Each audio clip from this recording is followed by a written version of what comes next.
Hello, everyone. Welcome to All Things Pilates. I'm Darian Gold.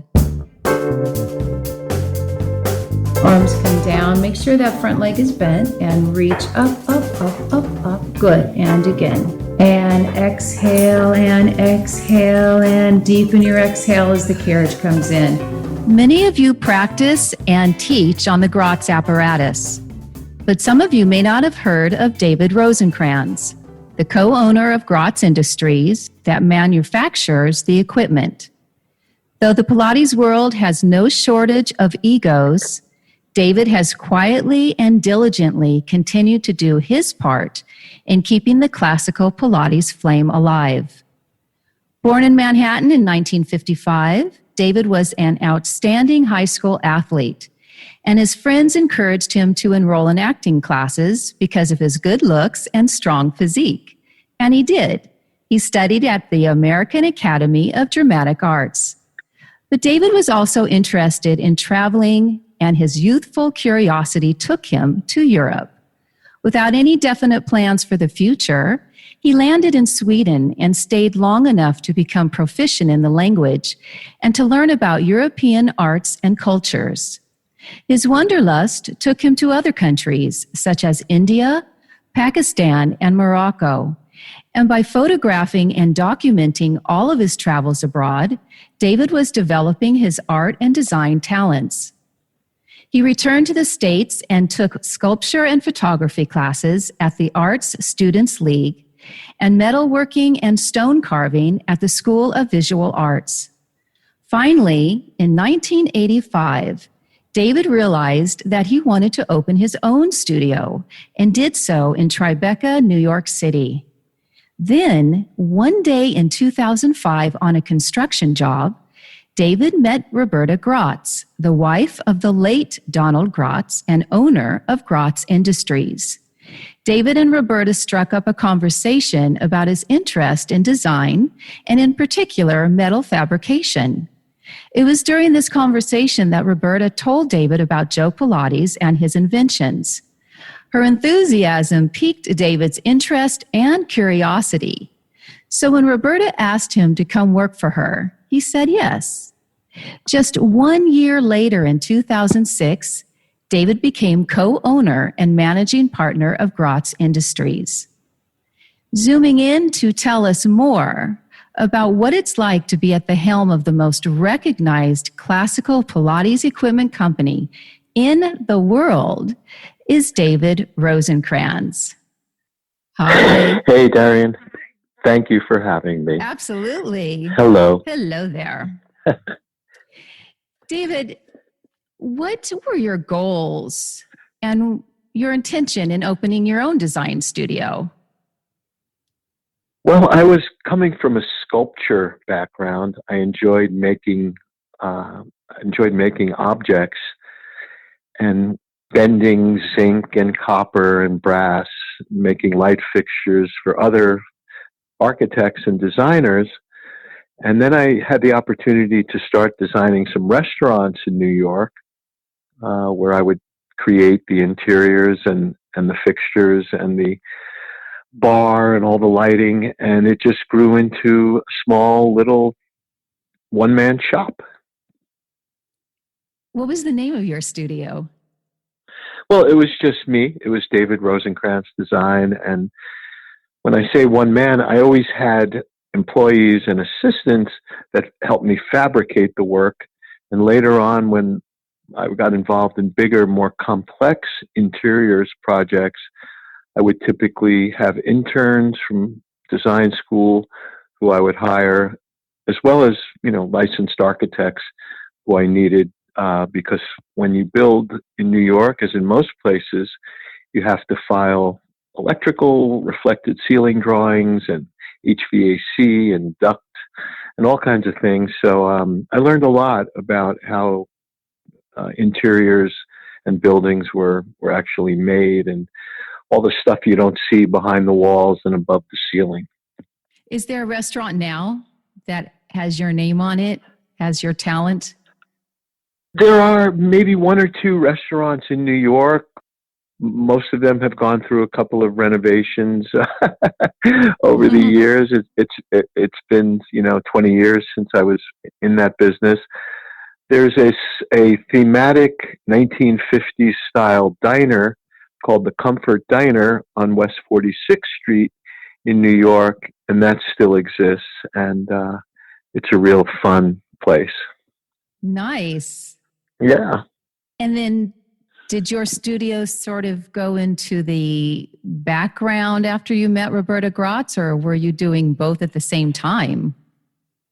I was doing both, but I had a studio in Tribeca in Lower Manhattan, and I was an apprentice to a stone carver, a master carver named Rene Lavaggi, who had been my teacher at the School of Visual Arts. And he was truly a mentor. And I had a small space in the loft. And, sadly, when he passed away and the dynamic in Tribeca changed, suddenly there was a lot of celebrities buying up lofts for living. They changed some of the zoning laws, so buildings that had been manufacturing and industrial zoned were changed to a more open usage.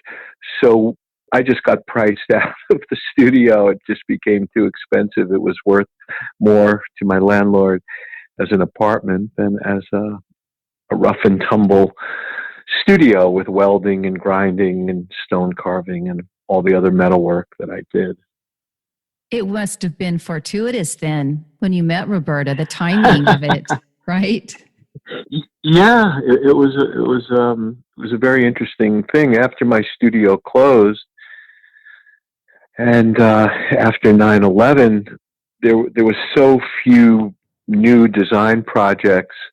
Everyone was obviously in shock, and so I realized that there were larger companies, contracting companies and architectural firms that had existing projects, and I started working for them as a site manager and foreman and construction manager, and it was on one of those projects that I met Roberta. And she convinced you to come work for her. Well, it didn't take much convincing. I knew I had heard of Gratz, which is what the company used to be called in the architectural and design community. It started in 1929, and there was a salesman named Tritel, and Frank Gratz, the patriarch of the company, was the engineer and metal genius. And there had been articles about Gratz in design magazines and in the New York Times, so I was really a fan of the company. So it didn't take much for me to accept the opportunity. But then a year later, into working for Roberta and Gratz, you became co-owner, and I'd say you work really fast. You must have charmed the heck out of her.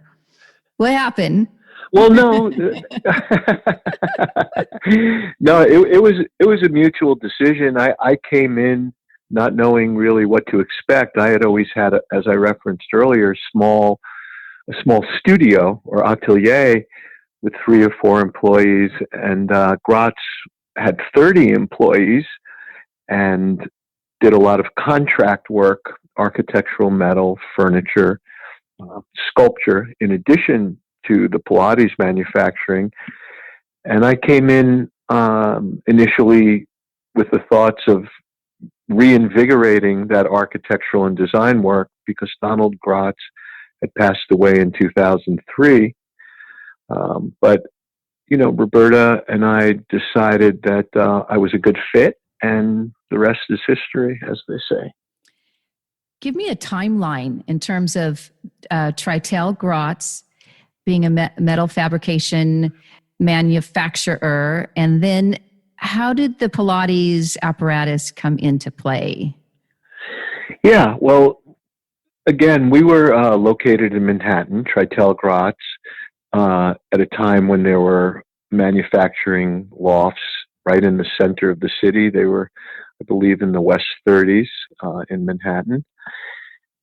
And then similar to what has happened more recently with gentrification, and the rents became too high in Midtown Manhattan, and the factory moved to Long Island City, Queens, which is just across the 59th Street Bridge and a short subway ride away. And Frank Gratz, established the shop there. And he passed away, and both of his sons, Donald and Bill Gratz, both of whom had studied engineering and came on board and worked for the family. And in 1965, Donald Gratz married Roberta Brandis, became Roberta Brandis Gratz, Yes. who was a writer and journalist. She wrote for the New York Post and New York Magazine. And she remembers Donald coming home and being very excited. They had just gotten married, about Romana introducing him to Joe Pilates because they needed someone to make a series or a suite of apparatus for Henry Bendel's, the famous department store on 57th Street in Manhattan. And that's how the story started. So that was the place, Bendel's, as the first studio that was equipped with Joe's apparatus? Well, I don't know that. Joe had his studio on 8th Avenue with equipment that I believe him and his brother made. But and I don't know that it was the only studio, but I do know that Donald saw it as a great opportunity. We had previously made furniture for the American manufacturer Knoll, Knoll, which is a pretty famous company. And right about that time, they had opened a factory in Italy to make a lot of the famous Mies van der Rohe chairs and all the great stuff that Knoll produced. So Donald felt it was very auspicious because he saw the potential in the Pilates apparatus and thought maybe this will replace some of the furniture business that we're losing at this point. Oh, that's interesting timing. Yeah. How did Romana come into the picture at that point? I don't know. She was introduced to Donald in some context, and as Roberta always likes to recount, Donald never took a Pilates class, but he was, as all people who met Romana, he was completely enamored with her and just thought she was so great.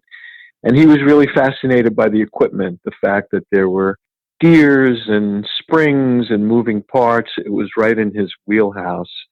And, he took to it quite quickly. And, and he just, seized the opportunity, as they say.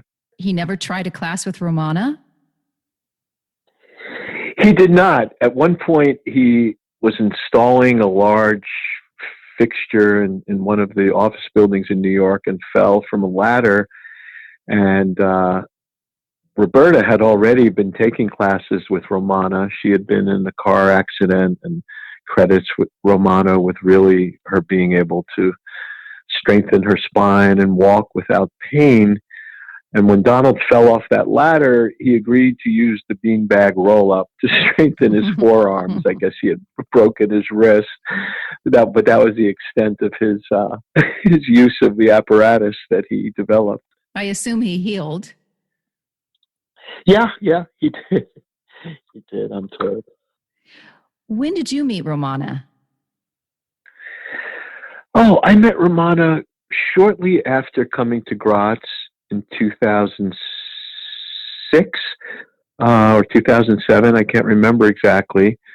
And I started taking classes. I was fascinated by the apparatus as well. I used to go to Drago's. I took the F train from Long Island City right to 57th. And, I knew about Romana. And then one day she was there and I was introduced to her. And it was great. She agreed to go out to lunch with me after my class.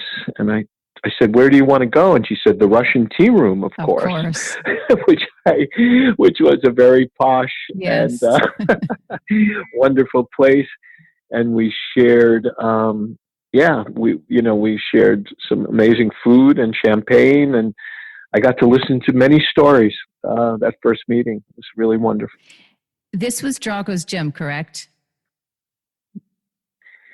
This was Drago's gym, yes, which at that point was in an office building on West 57th. I believe it's 250 West 57th, right off of 7th Avenue in New York.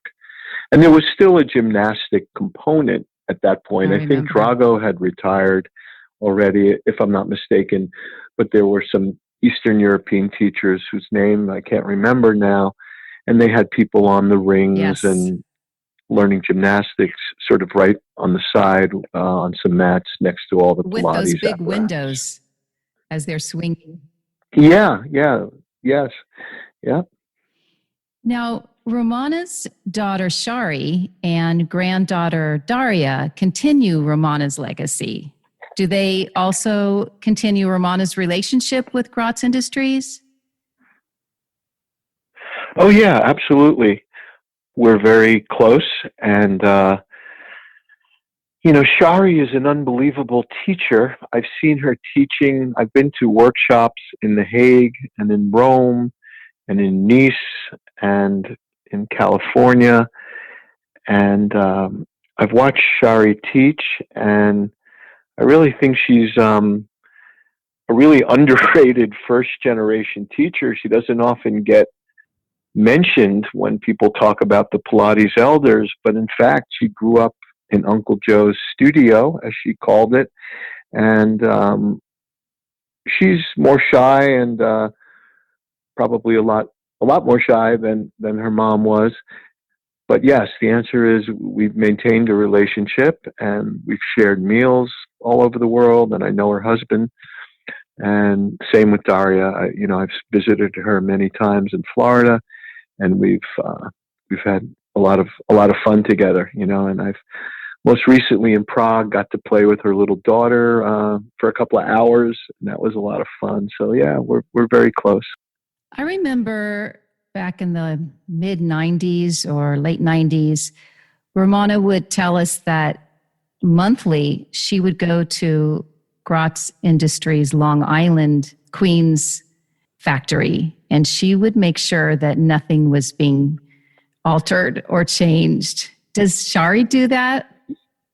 No, that was, Romana worked so closely with Donald, and she did the quality control. What you're describing is she went out there to make sure that the eye hooks were in the right position and that the spring bar was mounted properly. And again, Donald was a great fabricator, but there were 30 craftsmen in his shop. So Romana really, kept in touch in that way and monitored the development and production because she had a vested interest in the equipment working impeccably. Shari did not come out to as I remember, but she certainly shared her thoughts with me whenever I saw her about the springs, about the handles, about everything, the upholstery. She was very much involved in, again, maintaining the quality. But I would come to her; she didn't come to me. And the other funny story about Romana is another day after our first meeting, I was taking my Friday afternoon class, and I was grunting through the exercises. I was like Monica Seles in a tennis match. I don't know if you remember her, but every time she hit the ball, she grunted. So I'm doing the footwork, and I'm doing the short spine, and there's like a soundtrack, and all of a sudden I become aware that the studio is deathly silent. And I look over, and Romana was staring at me with like one raised eyebrow, one eyebrow up and one down. And I realized at that moment that I had to be quiet. And even though I thought my grunting was a sign that I was working so hard, just that look made me completely quiet. And I never grunted again, Yeah. And she also had another very playful thing that she would do with me. When she met me, she would always walk up to me and pull my head out of my neck. She would take my head in her hands on either side of my sort of cheeks and raise my head, because I guess I had a postural issue and she was calling attention to that.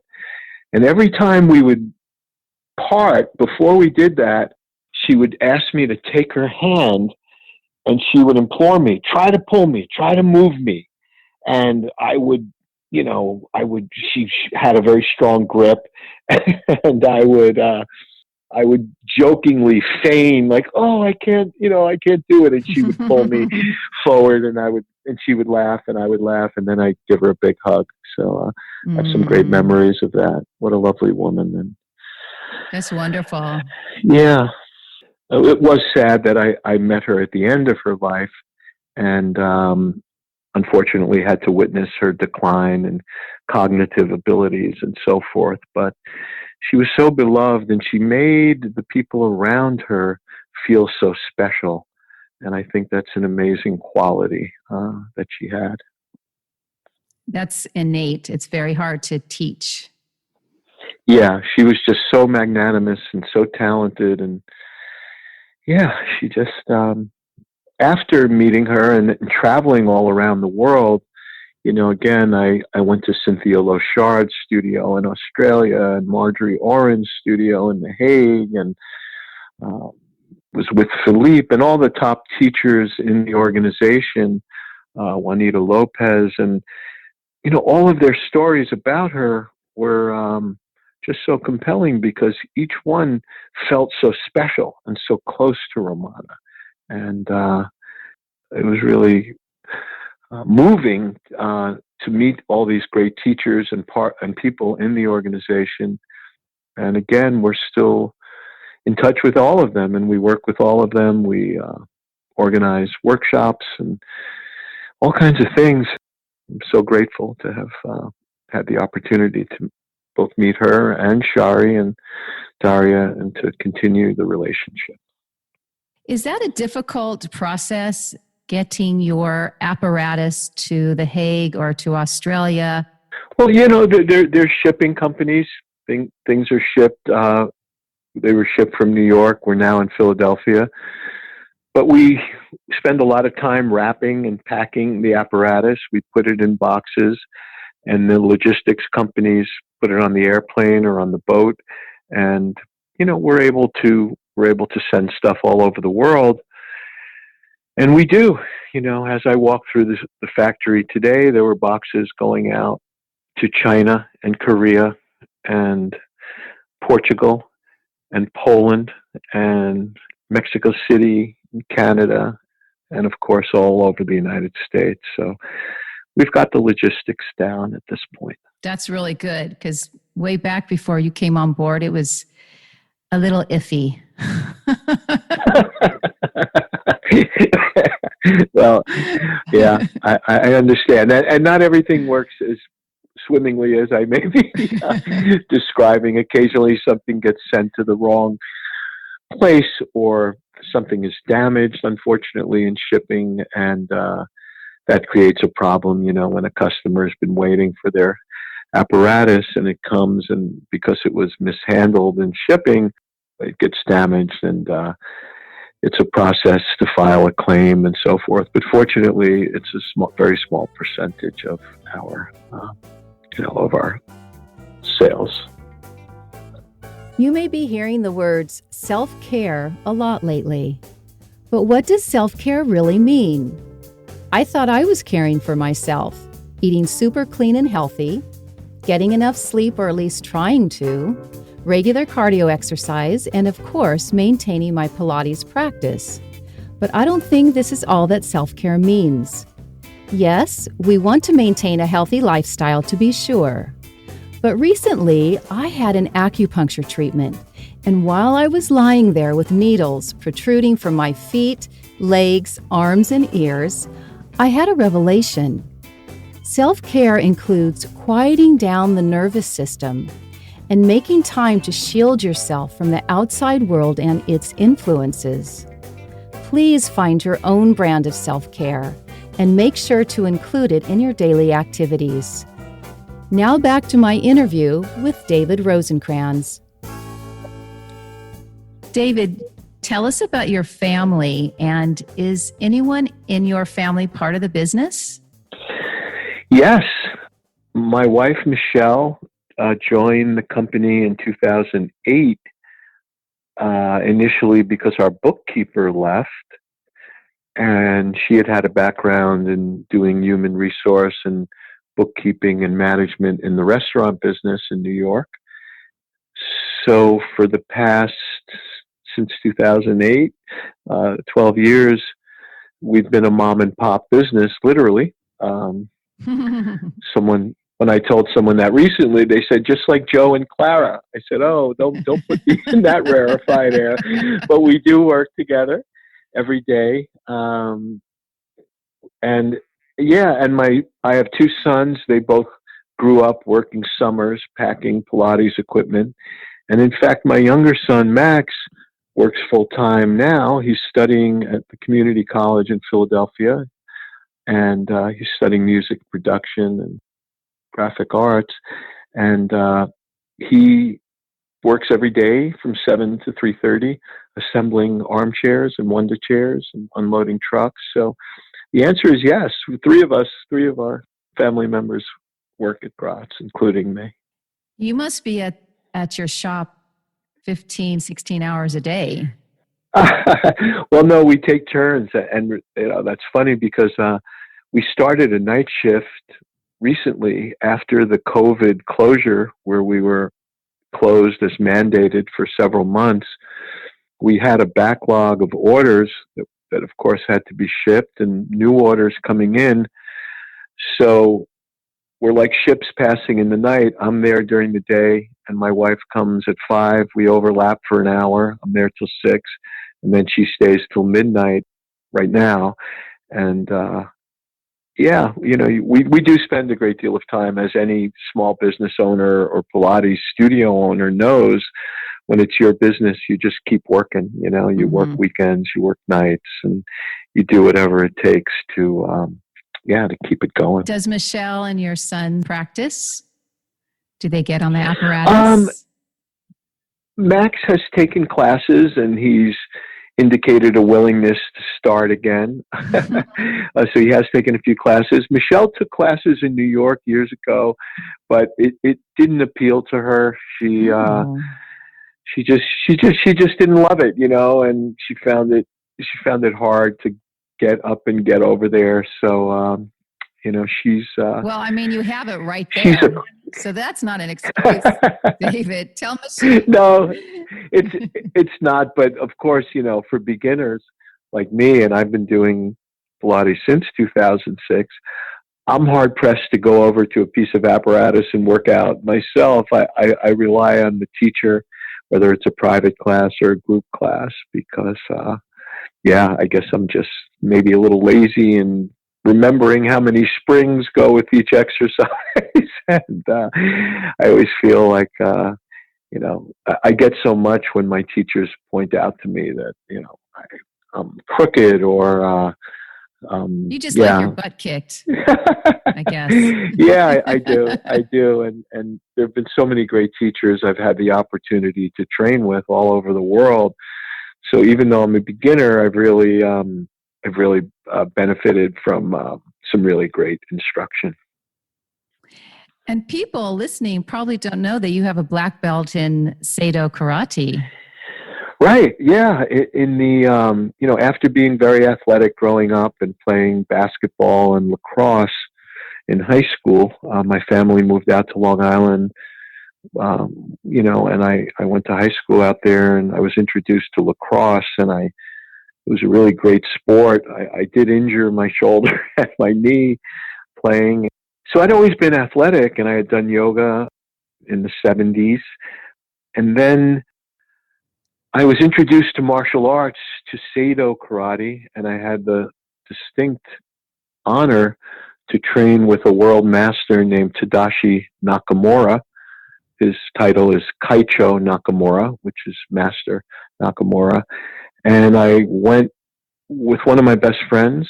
We started together, and 10 years later, I became a black belt. After it took me quite a bit of time. There were people who started at the same time that did it much more quickly, but it it really took me a long time to go through the whole white, yellow, blue, green, brown, and black, syllabus, Wow. and to be able to pass my test. And it was very rigorous. It involved sparring with other students.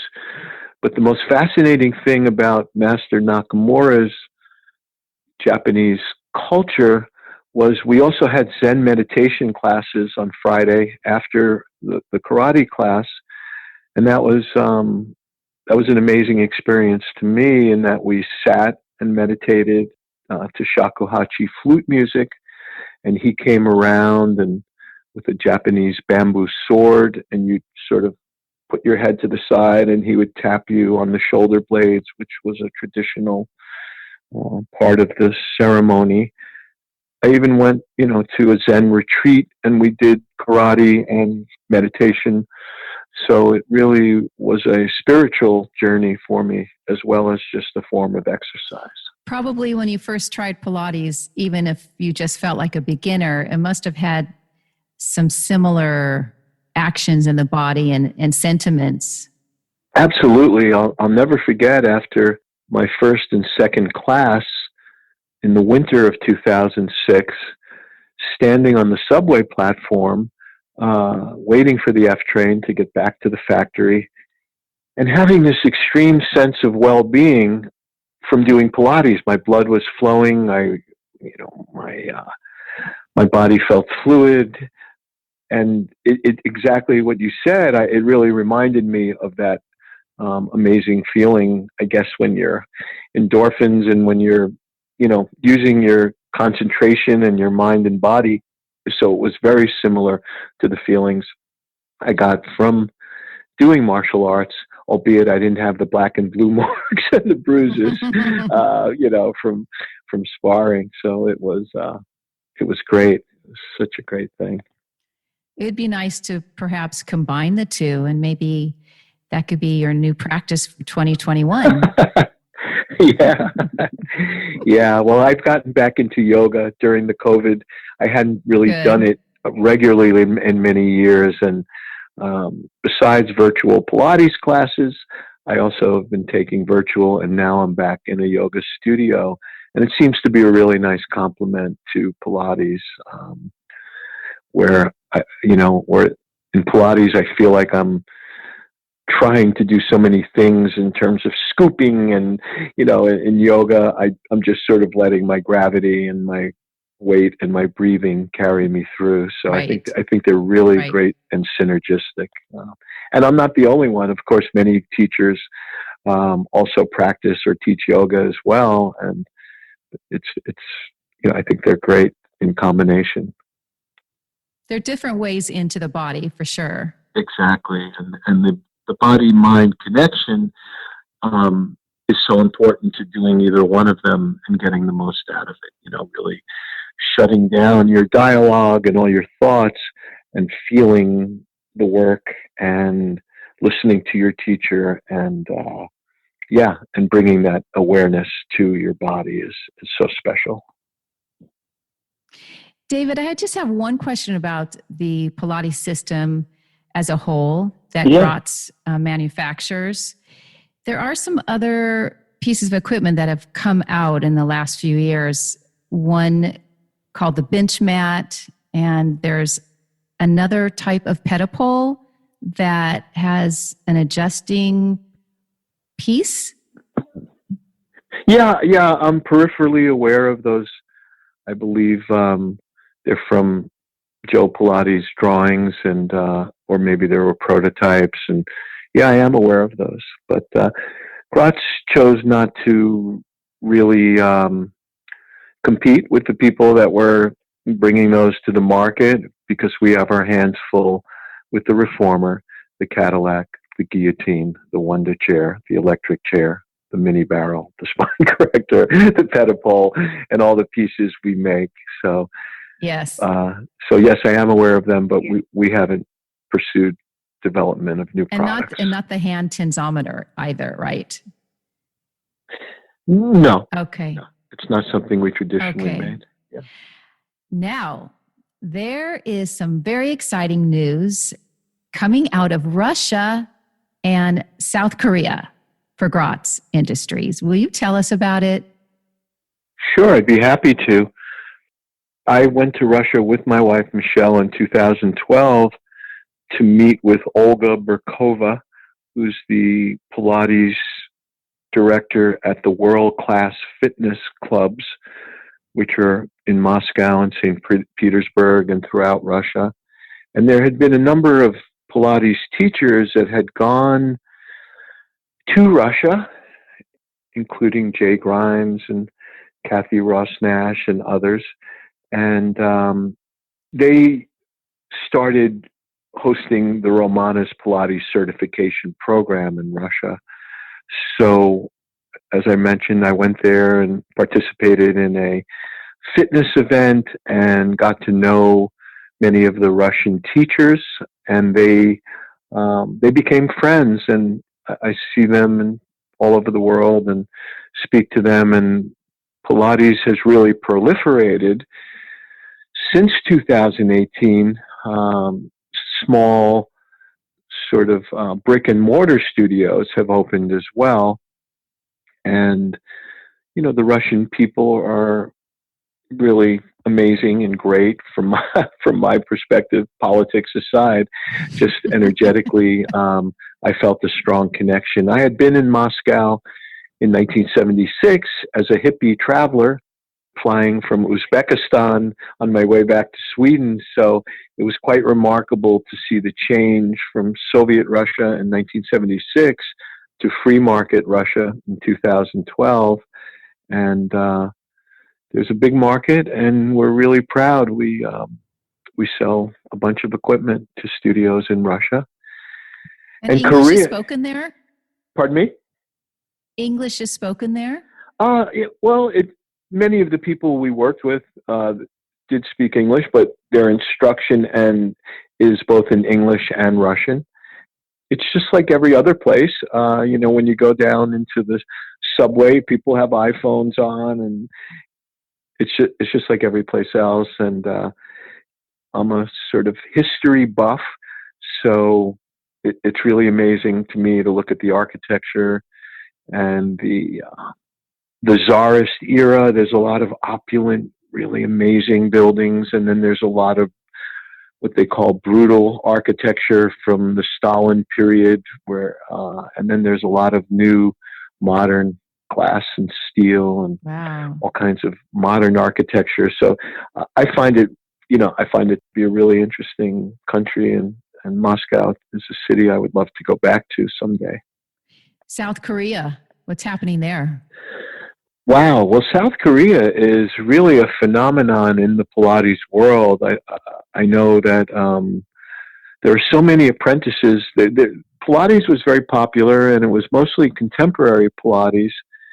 And then a couple of years ago, I want to say 10 years ago, some classical teachers, including Jungi Wan, who's a friend and has lived in New Jersey for many years, started to teach classical Pilates in Korea. And it's really snowballed in a way that, you know, the United States, the most equipment we sell is in the United States, and EU would be second, you know, all the European countries. And Korea is actually third in terms of volume for the past couple of years. And that's been great because I've traveled there 3 times. My wife, Michelle, and my son, Max, have joined me on 2 of those trips. And we've gotten to visit studios and have amazing dinners with people that have become close friends. And we did a lot of sightseeing. And I've also traveled to Hong Kong and China, visiting studio owners and spending time with them. Like in any business, and in any art, and the personal connections and the people that you meet and become friends with really are what make it satisfying at some level. Yes. And again, Yes. Korea has such a rich history in terms of art and textiles and ceramics, and all of which is really fascinating to me. And it's also a very energized and Americanized, one might say, country in that many people speak English, and there's a great appreciation of American culture beyond Pilates, including baseball games, which I went to there, and basketball games, professional games, as a spectator, and Same of course level they have of it. talent? Well, in baseball, I think Japan, Korea are very close to the Major League Baseball, actually. I mean, some purists would scoff at that, but, there are many Korean players that play in the MLB, Major League Baseball, and each Korean team has 2 or 3 American players typically. I believe it's the same in Japan. And in addition to those sports, there's also a great tradition of steam and sauna and massage. So it's a great country. After you work out, there's usually a sauna and a hot tub and massage services available. So it's really great. You get the whole thing. Yeah. And I just find the Korean people very very affable and approachable, and I made a lot of friends both with Korean studio owners, and I have Korean American friends here in the United States. So it's really a phenomenon, and I know that when I speak to teacher training organizations like Romanis Pilates and my friend Alicia Ungaro and Dorte Vanderwall and Metropolitan Pilates in Seattle, they also have an influx of Korean apprentices that have come and, live in those cities. And so the whole industry is being re-energized, I believe, by the Korean presence. Do you ever imagine Gratz Industries opening a second factory in South Korea? I've always resisted, at the risk of sounding self-deprecating, it's hard enough to make this stuff in Philadelphia.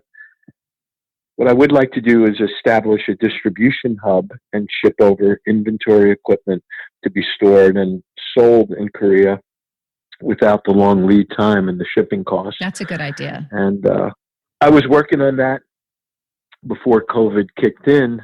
And the same thing is on the board for Europe. We have so many customers, and we would love to be able to get them the equipment more quickly. There's lots going on in England for sure. Yeah, all over Europe. It's I had the pleasure of visiting Poland a few years ago on my way to Prague and Rome, where there were the Romanis conference in Prague, their annual symposium, and then there was a great event in Rome, and which Mijo and Moses Urbano and other great teachers participated in, Dorte Vanderwall. Yeah, I went to Poland and visited studios in Warsaw and Lublin, Poland, and that was really eye-opening as well. There's studios in Estonia and Croatia, and the whole world is really embracing contrology and the Pilates Finally. method. Yeah, well, it took good teachers establishing themselves and and spreading the word. So it's very exciting. And I would imagine for a teacher like yourself, it would create guest teaching opportunities. For of sure. course, now Yes. travel Now, is difficult, but so many teachers that I know have traveled to these countries, and as Right. guest teachers, and I've been at events in Istanbul and all over, and teachers usually are from America or Europe, and it's really, I use the word again, it's a phenomenon, really. Well, let me ask you, are you ready for Gratz Industries after COVID subsides? Are you ready for even more business? Well, yeah, sure. Whatever we can do, we are trying to gear up now because we have a very labor intensive process.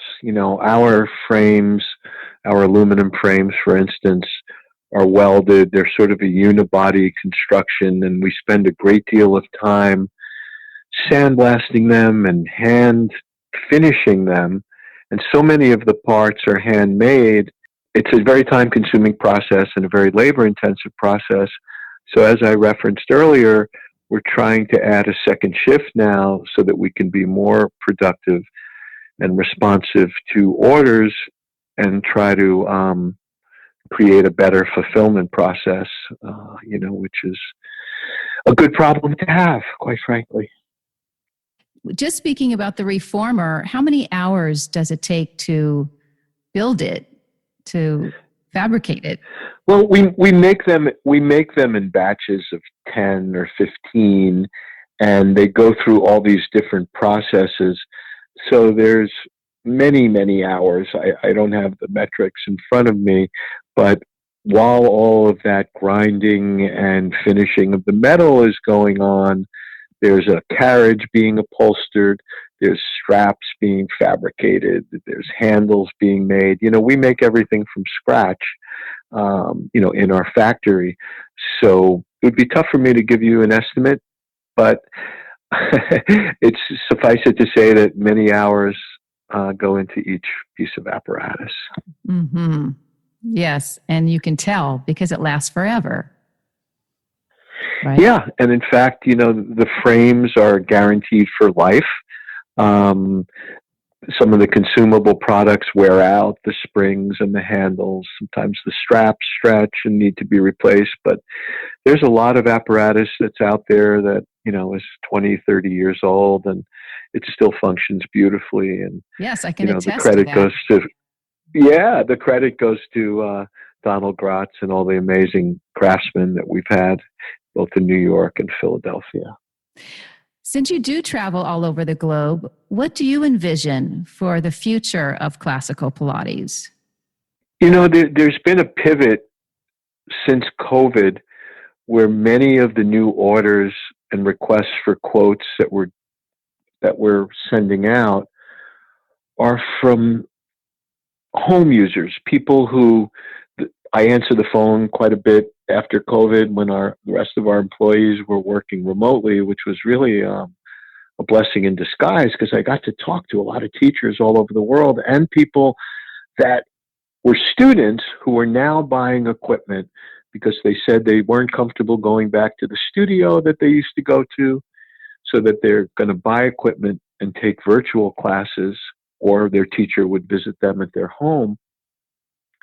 So that's one trend that right now is really phenomenal. So many people are setting up home studios. And in terms of, commercial studios, unfortunately, they were hurt because of the social distancing. Many studios that, had 10 reformers lined up now can't book as many clients, obviously.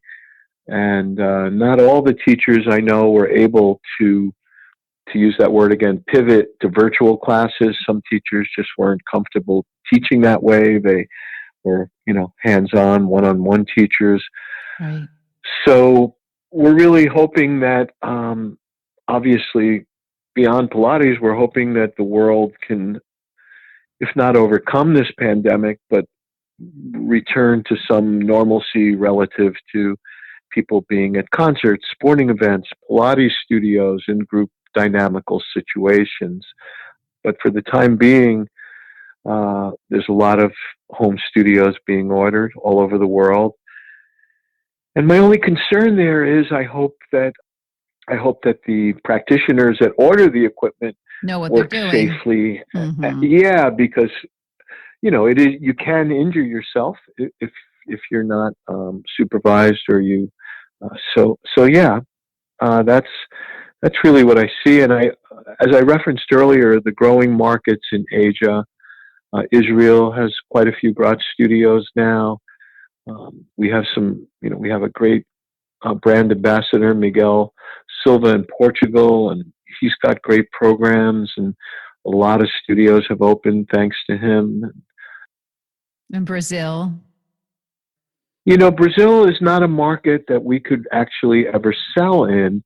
And the reason is the Brazilian government puts tremendous tariffs on products. They want to promote products that are made in Brazil. So if you wanted to buy a Gratz reformer and ship it to Brazil, it would cost you more than 2.5 times the price and involve a lot of paperwork. So Brazil and Argentina are huge markets, but there are copies of Gratz that companies make down there and sell in the local markets. And we do sell very small handful of equipment to some Brazilian people who insist on our products. But for the most part, there's, I can name 5 or 6 copies of Gratz that are made in Brazil and Argentina. And that's what the people use down there. But at least overall, classical Pilates is really meeting this moment now. Oh, yeah. Because of Gratz.